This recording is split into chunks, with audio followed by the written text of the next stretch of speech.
53 برس کی عمر میں آپ نے مکہ سے مدینہ کی ہجرت فرمائی اور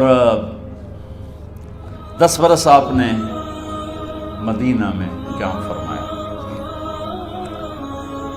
11 ہجری میں آپ حج کے لیے تشریف لے گئے اور یہ صورت آئی 11 تاریخ کو 11 حج کے ذوالحج، اذا جاء نصر اللہ والفتح۔ اس میں اشارہ تھا کہ میرے نبی آپ کا مشن مکمل ہو چکا ہے، اب آپ ہمارے پاس آنے کی تیاری فرمائیں۔ 29 محرم صفر 29 صفر عصر کی نماز کے بعد ایک جنازہ تھا۔ اس جنازے کو پڑھانے کے بعد اس کو دفن کے لیے آپ جنت البقیع تشریف لے گئے۔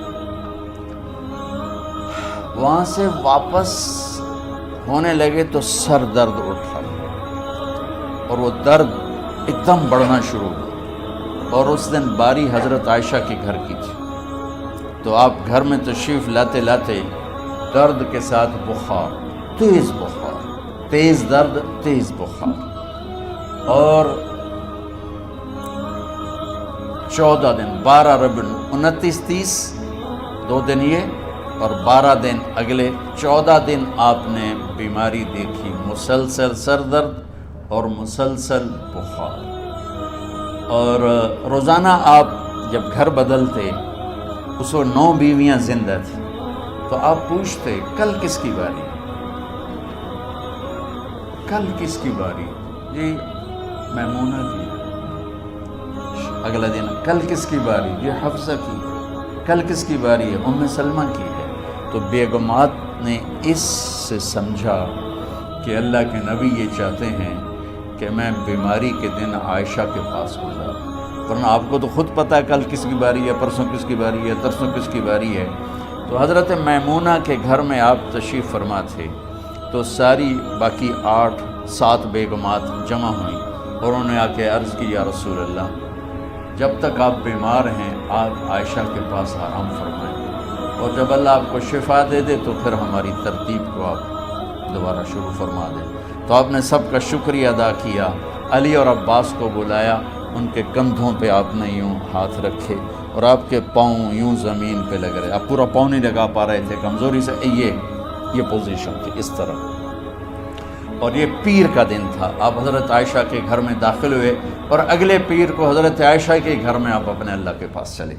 آخری ہفتہ آپ نے حضرت عائشہ کے گھر میں گزارا۔ صحابہ ملاقات کے لیے حاضر ہوئے تو آپ ان کو دیکھ کے رونے لگے اور فرمایا کہ میں تمہیں اللہ کے سپرد کرتا ہوں، اللہ تمہاری حفاظت کرے، اللہ تمہارا ساتھی ہو، آواکم اللہ، حفظکم اللہ، نصرکم اللہ، بہت دعائیں دی۔ آپ کے جانے میں 5 دن باقی تھے، تو آپ نے فرمایا مجھے 7 کنوؤں کے پانی سے غسل کرواؤ۔ تو 7 کنوؤں سے پانی لایا گیا مشکیزوں میں بھر کے۔ تو حضرت عائشہ کے گھر میں کوئی ایسا ٹب نہیں تھا جس میں بیٹھ کے وہ آپ نہا سکتے، تو حضرت حفصہ کے گھر سے ٹب منگوایا گیا، آپ اس میں بیٹھے، تہمت باندھا ہوا تھا، کرتا اتارا اور آپ پر 7 کنوؤں کا پانی ڈالا گیا، تھوڑا تھوڑا تھوڑا تھوڑا تھوڑا تھوڑا، تو اس سے بخار کی شدت کم ہوئی اور آپ سر درد کی وجہ سے آپ نے ایسے پٹی باندھی سرخ رنگ کی، اور اس کے بعد حضرت علی اور فضل بن عباس کے کندھوں کا آسرا لے کر آپ مسجد میں تشریف لائے اور آپ ممبر پر بیٹھے اور آپ نے فرمایا، لوگوں میرے جانے کا وقت آ چکا ہے، میں نے کسی پر زیادتی کی ہو، کسی کو تھپڑ مارا ہو، کسی کو چھڑی ماری ہو، کسی کا حق دبایا ہو، تو میں اپنی جان کے ساتھ، مال کے ساتھ حاضر ہوں، مجھ سے یہی بدلہ لے لو، آخرت میں میرے خلاف کوئی دعویٰ نہ کرو، میں آخرت کے حساب کو برداشت نہیں کر سکتا۔ جن کے طفیل لوگوں کا حساب معاف ہوگا، جن کی طفیل، جن کی شفاعت پر لوگ بے حساب جنت میں جائیں گے، وہ روتے ہوئے فرما رہے ہیں کہ میں آخرت کے حساب کو نہیں دے سکتا۔ تو سارے صحابہ رونے لگے، لیکن آپ اپنی بات کو دہراتے رہے، کوئی بھی نہیں اٹھا۔ تو آپ نے ظہر کی نماز پڑھائی، ظہر کے بعد پھر ممبر پر آئے اور فرمایا کہ لوگوں یہیں مجھ سے حساب کتاب کر لو، آگے نہ کرنا، بتاؤ میں نے کسی کا کوئی حق دینا۔ ایک صحابی کھڑے ہو، یا رسول اللہ آپ نے میرے 3 روپے دینے ہیں، 3 درہم۔ تو آپ نے فرمایا دینے ہوں گے ضرور، پر مجھے یاد نہیں، بتاؤ گے کس طرح دینے ہیں؟ کہ یا رسول اللہ آپ کے پاس سائل آیا تھا، آپ سے مانگا، آپ کے پاس تھے نہیں، تو آپ نے مجھ سے کہا تیرے پاس کچھ ہیں؟ تو میرے پاس 3 درہم تھے، تو آپ نے فرمایا تو دے دے، میں بعد میں ادا کر دوں گا۔ وہاں یاد آ گیا، تو میرے گھر کے میرے نبی کے گھر میں تو تیل نہیں تھا، ایک چھٹانگ جس سے چراغ جلتا، پیسہ کہاں سے آتا؟ تو آپ کے سامنے آپ کے کزن فضل بن عباس کھڑے تھے، آپ نے فرمایا فضل میرا قرضہ ذمے لیتے ہو؟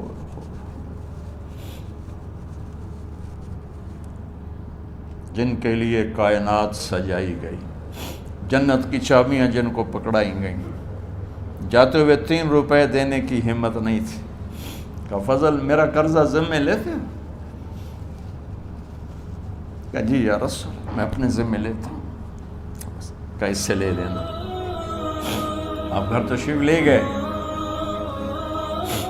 نماز کے لیے آتے تھے، پڑھاتے تھے۔ جمعرات کو عشاء کی نماز پڑھانے کے لیے اٹھ نہیں سکے، گر گئے، پھر اٹھنے لگے، اٹھ نہیں سکے، گر گئے، پھر اٹھنے لگے، اٹھ نہیں سکے، تو آپ نے فرمایا ابو بکر سے کہو نماز پڑھائے، عشاء کی نماز۔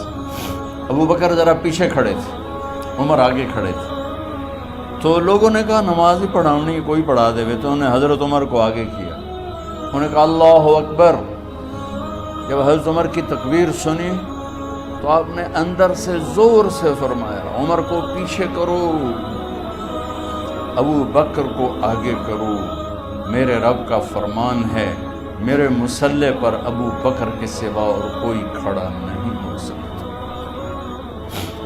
جمعرات کی عشاء، جمعہ ہفتہ اتوار کی 15 نمازیں اور پیر کی فجر کی 16 اور جمعرات والی 17 نمازیں ابو بکر نے پڑھائیں میرے نبی کی موجودگی میں۔ ہفتے کے دن ظہر یا عصر میں آپ علی و فضل بن عباس کے کندھوں پر ہاتھ رکھ کے مسجد میں داخل ہوئے اور ابو بکر نماز پڑھا رہے تھے۔ ادھر محسوس ہوا کہ اللہ کے نبی آ رہے ہیں، تو ابو بکر نے یوں پیچھے ہٹنا شروع کیا ایسے تاکہ مصلی سے ہٹ جائیں، تو آپ نے ایسے ہاتھ کا اشارہ فرمایا کہ کھڑے رہو، ہٹو نہیں، کھڑے رہو، تو وہ پھر آگے مصلی پر آ گئے۔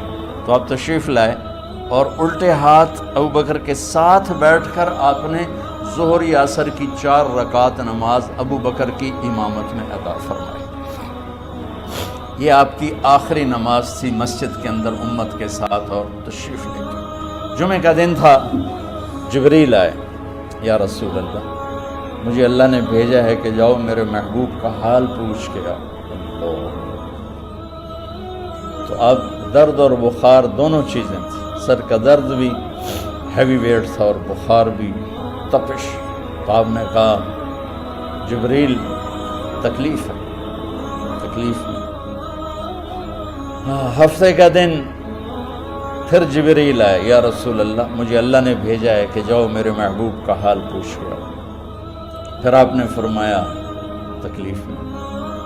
اتوار کو پھر جبریل آئے، یا رسول اللہ اللہ نے بھیجا ہے کہ جاؤ میرے محبوب کا حال پوچھ کے آؤ۔ 12 ربیع الاول آ گئی، 632 عیسوی اور 11 ہجری، آپ کی طبیعت میں بشاشت آئی۔ تو صحابہ نماز پڑھ رہے تھے، آپ نے دروازہ کھول کے سب کو یوں دیکھا، تو حضرت انس فرماتے ہیں ہم سب نماز میں تھے، لیکن جب دروازہ کھلنے کی آواز آئی اور اللہ کے نبی کا چہرہ، تو ہم سب نماز میں یوں ہو گئے، نماز کے اندر ہی سارے اللہ کے نبی کو دیکھنا شروع کر دی، بھول ہی گئے کہ نماز پڑھ رہے ہیں، ایسے گم ہو گئے آپ میں۔ تو آپ نے جلدی سے دروازہ بند فرما دیا۔ یہ آپ کی آخری زیارت تھی اپنی امت کے لیے۔ اس کے بعد آپ اپنے اللہ کی طرف کا سفر شروع کیا۔ تو اشراق کے بعد آپ نے اپنی بیگمات کو بلایا، ان کو بتایا نہیں کہ میں آج جا رہا ہوں، سب سے ملے، سب کو الوداع کیا اور انہیں بھیجا۔ اس کے بعد آپ نے حضرت فاطمہ کو بلایا، جنت کی عورتوں کی سردار، سب سے زیادہ محبوب بیٹی، سب سے زیادہ جگر کا ٹکڑا، دل کا ٹکڑا کا، جس نے فاطمہ کو دکھ دیا مجھے دکھ دیا، جس نے اسے سکھ دیا مجھے سکھ دیا۔ ہاں، ان کو قریب کا، بیٹی قریب ہو، تو ان کے کان میں کہا میں جا رہا۔ وہ رونے لگی، ہم نے کہا رو نہیں، چند دنوں کے بعد تیری میری ملاقات ہو جائے گی سب سے پہلے۔ تو 6 ماہ بعد حضرت فاطمہ کا بھی 24 سال کی عمر میں یا 25 سال کی عمر میں انتقال ہو گیا۔ ان کو رخصت فرمایا، پھر آپ نے داماد مولا علی کو بلایا، ان کا سر اپنی گود میں رکھا اور ان کے سر پہ اور کمر پہ ہاتھ پھیرتے رہے اور ان کو دعائیں دیتے رہے۔ آہستہ آہستہ تھی، آواز اونچی نہیں تھی، پست آواز تھی، اور یوں سر پہ کمر پہ، سر پہ کمر پہ، اور دعائیں دے رہے۔ ان کو رخصت فرمایا، آخر میں اپنے جگر کے ٹکڑے حسن اور حسین کو بلایا، جو ہی سینے سے لگایا آنسو شروع ہو گئے۔ بیویوں کو رخصت کیا، خاموش، بیٹی کو رخصت کیا، خاموش، داماد کو رخصت کیا، خاموش۔ جو ہی بچوں کو سینے سے لگایا تو آپ کے آنسو نکلنا شروع ہوئے کہ ایک زہر میں تڑپ تڑپ کے مرے، ایک کا سر کٹ کے نیزے پہ چڑھا۔ میرے نبی آگے آنے والے زمانے میں دیکھ رہے تھے کہ میرے بچوں کے ساتھ کیا ہونے والا ہے، اس پر آپ بے قرار ہو کر روئے، بولے کچھ نہیں۔ ان کو بھی رخصت فرما دی۔ جب وہ چلے گئے تو جبریل آ گئے، یا رسول اللہ، باہر ملک الموت دروازے پر کھڑا ہے، اندر آنے کی اجازت چاہتا۔ تو آپ نے فرمایا آ جائے، میں نے کب روکا؟ تو ملک الموت اندر آیا، ایک فرشتہ اور بھی تھا، کہا السلام علیکہ یا رسول اللہ، یا رسول اللہ میں آپ کو سلام پیش کرتا ہوں، میں نے کبھی کسی کو سلام نہیں کیا۔ آپ کے رب نے فرمایا جب جاؤ تو اجازت لے کے جانا، بن اجازت اندر نہ جانا، میں کبھی کسی سے اجازت نہیں لیتا۔ اللہ تعالیٰ نے فرمایا آنا چاہیں تو لے آنا، رہنا چاہیں تو چھوڑ کے آ جانا، یہ اختیار اللہ نے کبھی کسی کو نہیں دیا، آپ پہلی اور آخری ہستی۔ تو آپ نے فرمایا اگر میں اجازت دے دوں تو میری جان نکالو گے؟ تو اللہ کے امر کا پابند۔ تو آپ نے جبریل سے پوچھا کیا کہتے ہو؟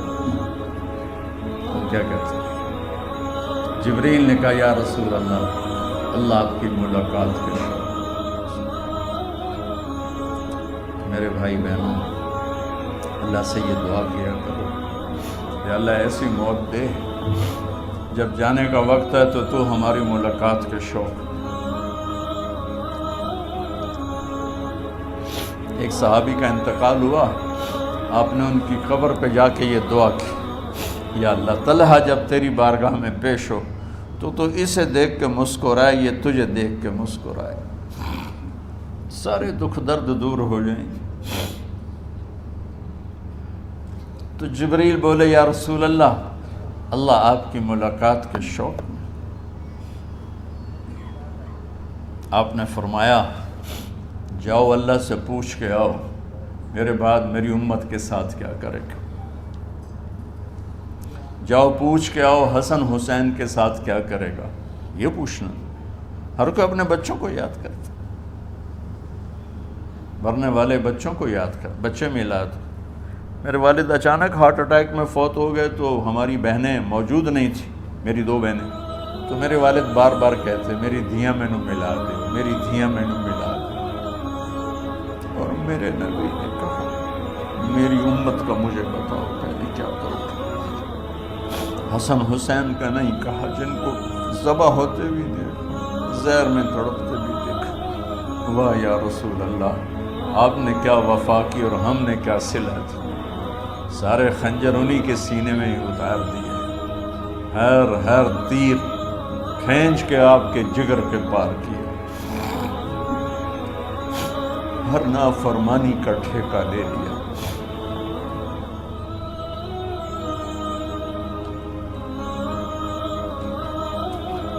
آؤ پوچھ کے آؤ میرے بعد میری امت کا کیا کرے گا۔ تو جبریل جا کر پیغام لائے کہ اللہ تعالیٰ فرما رہے ہیں ہم آپ کی امت کو تنہا نہیں چھوڑیں گے۔ میرے رب کی عزت کی قسم، خواتین و حضرات، میرے رب کی عزت کی قسم، میرے نبی یہ بات نہ اٹھاتے کوئی ہم میں خنزیر بنتا، کوئی بندر ہو جاتا، کوئی کتا ہو جاتا، کوئی سانپ بچھو بن جاتا۔ اس کملی والے پہ درود و سلام پڑھو جس نے اولاد کو پیچھے کر کے تمہیں اللہ سے مانگا۔ جب تک اللہ نے یہ نہیں کہا کہ آپ کی امت کے بارے میں راضی کر دوں گا، آپ نے فیصلہ نہیں کیا کہ چلو ملک الموت اللہ کی تقدیر کو پورا کرے، اور جاتے ہوئے دو نصیحتیں فرمائیں، وہ بھی بچوں کے لیے نہیں، بیویوں کے لیے نہیں، امت کے لیے۔ الصلاۃ وما ملکت ایمانکم، اے میری امت نماز نہ چھوڑنا، نوکروں سے اچھا سلوک کر، حقوق اللہ نماز، حقوق العباد غریب لوگ، اور فرمایا غریبوں پہ ترس کھانا، اپنے نوکر ملازم غلاموں پہ ترس کھانا، اور نماز نہ چھوڑنا، نماز نہ چھوڑنا، نماز نہ چھوڑنا، نماز آخر الفاظ سے نماز نہ چھوڑنا، نماز نہ چھوڑنا، نماز نہ چھوڑنا۔ اور اب حضرت عائشہ کے سینے پر اس طرح نیم دراز تھا، حضرت عائشہ یوں سیدھا بیٹھی ہوئی تھی۔ اب فرمایا کل مجھے فخر حاصل ہے، مات فی سحری و نحری، میرے نبی نے میری گردن اور سینے کے درمیان اللہ کو جان پیش کی۔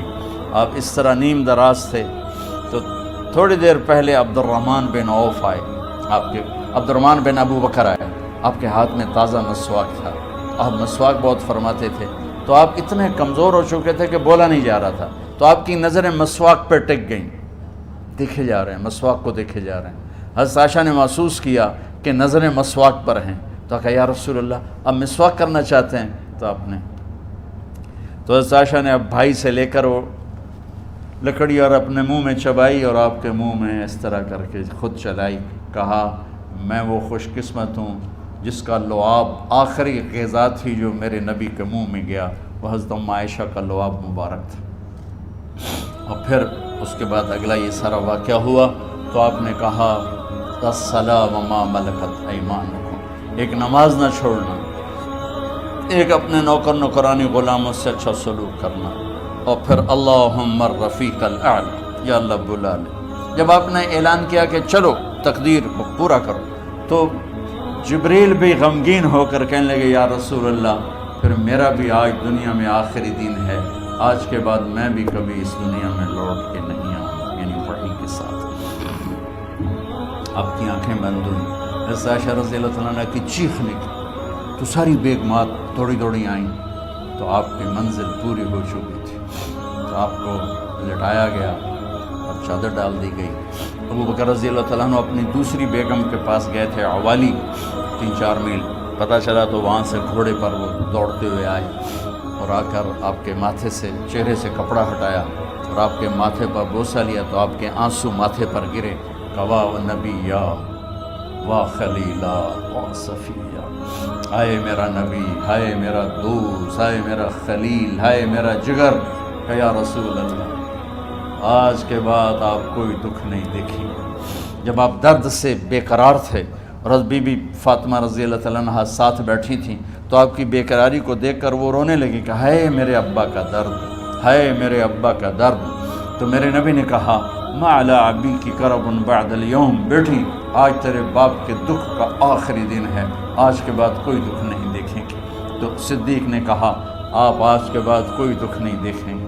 اب تشریف لے گئے مسجد میں، تو کوہرام مچا ہوا تھا، کچھ گمسم تھے، اور عمر رضی اللہ عنہ تلوار اٹھائے ہوئے تھے، جو کہے گا اللہ کا نبی فوت ہوگا میں سر اڑا دوں گا، وہ فوت نہیں ہوئے، وہ اللہ کے پاس گئے۔ ایک جنونی کیفیت پیدا ہوگی، وہ واپس آئیں گے، سارے کفار سے جہاد کریں گے۔ تو ابو بکر ممبر پر آئے، کہا عمر بیٹھ جاؤ۔ عمر کہنے لگے نہیں بیٹھتا، انکار نہیں بیٹھتا، اور تلوار ایسے، سبحان اللہ، واہ صدیق ہوا۔ آپ نے ممبر پہ کھڑے ہو کر کیا سونے سے بھی لکھے جائیں تو کم ہے، قیمت اس سے زیادہ ہے، میرے صدیق نے کہا لوگو من کان یعبد محمدا فإن محمدا قد مات، جو محمد کی پوجا کرتے تھے تو آج محمد کو اللہ نے موت دی تھی۔ ومن کان یعبد اللہ فإن اللہ حی لا یموت، اور جو اللہ کی پوجا کرنے والے ہیں وہ یاد رکھو ان کا اللہ زندہ ہے، موت سے پاک۔ پھر آپ نے انک میت وانہم میتون، میرے محبوب آپ کو بھی موت آئے گی اور ان سب کو موت آئے گی۔ حضرت عمر فرماتے ہیں جب میں نے یہ آیت سنی تو میں یوں نہیں گرا، ایسے گرا سیدھا، ٹانگوں سے جان نکل گئی تو یوں گرے ایسے یوں، اور کہنے لگے مجھے یقین ہو گیا کہ موت آ گئی اور اللہ کے نبی ہمیں چھوڑ کے چلے گئے۔ غسل کون دے، کیسے دے؟ اہل بیت نے غسل دینا تھا۔ آپ کے کپڑے اتار کے غسل دیا جائے یا جو آپ نے کپڑے پہنے ہیں اسی میں غسل دیا جائے تو پریشان ہے، کیا کیا جائے؟ سب پہ اونگ طاری ہو گئی، ایک دم سب کو نیند آئی اور غیب سے آواز آئی کہ ہمارے نبی کو کپڑوں سمیت غسل دیا جائے۔ آپ کے بدن مبارک سے کپڑا نہیں اتارا، کوئی اتارے نہیں، تو اس آواز پر سارے بیدار ہوئے۔ تو حضرت عباس، فضل بن عباس، شقران آپ کے غلام، اور اسامہ بن زید اور علی بن ابی طالب آپ کو غسل دینے والے تھے۔ حضرت علی آپ پر پانی ڈال رہے تھے اور فضل بن عباس جسم کو مل رہے تھے، اور حضرت علی ساتھ ساتھ روتے ہوئے یا رسول اللہ آپ نے ہی ہمیں صبر کا حکم دیا، اگر آپ ہمیں صبر کا نہ کہتے تو آج ہم دنیا کو رو کے دکھاتے، اور آج ہم دنیا کو اپنا غم دکھاتے کہ کس طرح غم کیا جاتا ہے۔ اور یا رسول اللہ آپ کے جانے پر وہ نقصان ہے جو قیامت تک نہ پہلے ہوا نہ بعد میں ہوگا کہ آپ کے بعد نبوت کا دروازہ بند ہو گیا۔ اس طرح پانی بھی ڈال رہے تھے تو روتے بھی جا رہے تھے، اور فضل بن عباس وہ آپ کے پہلو بدل کر ہاتھ مل رہے تھے، ہاتھوں سے مل رہے تھے۔ قبر کے کھودنے کا وقت آیا تو وہ لحد ہوتی ہے، کھڈا کھود کے پھر سائیڈ میں کھڈا کھودا جاتا ہے، اور ایک ہوتا اسٹریٹ جیسے ہمارے ہاں ڈال کے اوپر وہ سلیب ڈال دیتے ہیں۔ تو کیسے بنائی جائے؟ تو ابو طلحہ رضی اللہ تعالیٰ عنہ قبر بناتے تھے وہ والی لحد والی، تو فرمایا جو پہلے آ جائے گا نا وہی قبر تیار کر لے۔ تو ابو طلحہ پہلے آ گئے تو لحد والی قبر تیار کی گئی، اور آپ کے کفن دینے کے بعد وہی وہ سب چلے گئے۔ اس کے بعد باری باری اہل بیت، ان کی خواتین، ان کے بچے، پھر مہاجرین، ان کے خواتین، ان کے بچے، ان کے نوکر، پھر انصار، ان کی خواتین، ان کے بچے، ان کے نوکر۔ تو پیر اور منگل یہ 2 دن سارے گزر گئے، اور منگل کو عشاء کے بعد جا کر یعنی بدھ کی رات آپ کی تدفین کا وقت آیا۔ تو جب آپ کو قبر میں اتار دیا گیا تو مغیرہ بن شعبہ رضی اللہ عنہ کھڑے تھے، انہوں نے اپنی انگوٹھی اتار کے اندر پھینک دی۔ تو پھر کہنے لگے علی کہ میری انگوٹھی نیچے گر گئی ہے، اٹھا لوں؟ ایک بہانہ کیا نبی کو بوسہ لینے کا، انگوٹھی پھینک کر فرمانے لگے علی وہ میری انگوٹھی گر گئی ہے، اٹھا لوں؟ سب دیکھ رہے تھے کہ پڑی ہو کہاں، اٹھا لو۔ تو انگوٹھی کیا اٹھانی تھی، نیچے جا کر اللہ کے نبی کو لپٹ گئی اور دھاڑ دھاڑ رونا شروع کیا۔ سب صحابہ کی چیخیں نکال دی۔ انگوٹھی تو ایک بہانہ ہی تھا، آخری شخص جس کا جسم نبی کے جسم سے ٹچ ہوا وہ مغیرہ بن شعبہ ہے۔ تو پھر سب نے شور مچایا کہ باہر نکالو، باہر نکالو، باہر نکلو، باہر نکلے۔ تو اینٹیں لگائی گئیں، پھر مٹی ڈالی گئی۔ تو جب واپسی ہوئی تو حضرت انس گزرے تو حضرت فاطمہ کھڑی تھیں، طابت نفوسکم ان حسیتم علی رسول اللہ التراب۔ انس کس جگر کے ساتھ تم نے نبی کو مٹی میں چھپا دیا، کس جگر کے ساتھ تم نے نبی کو مٹی میں چھپا دیا۔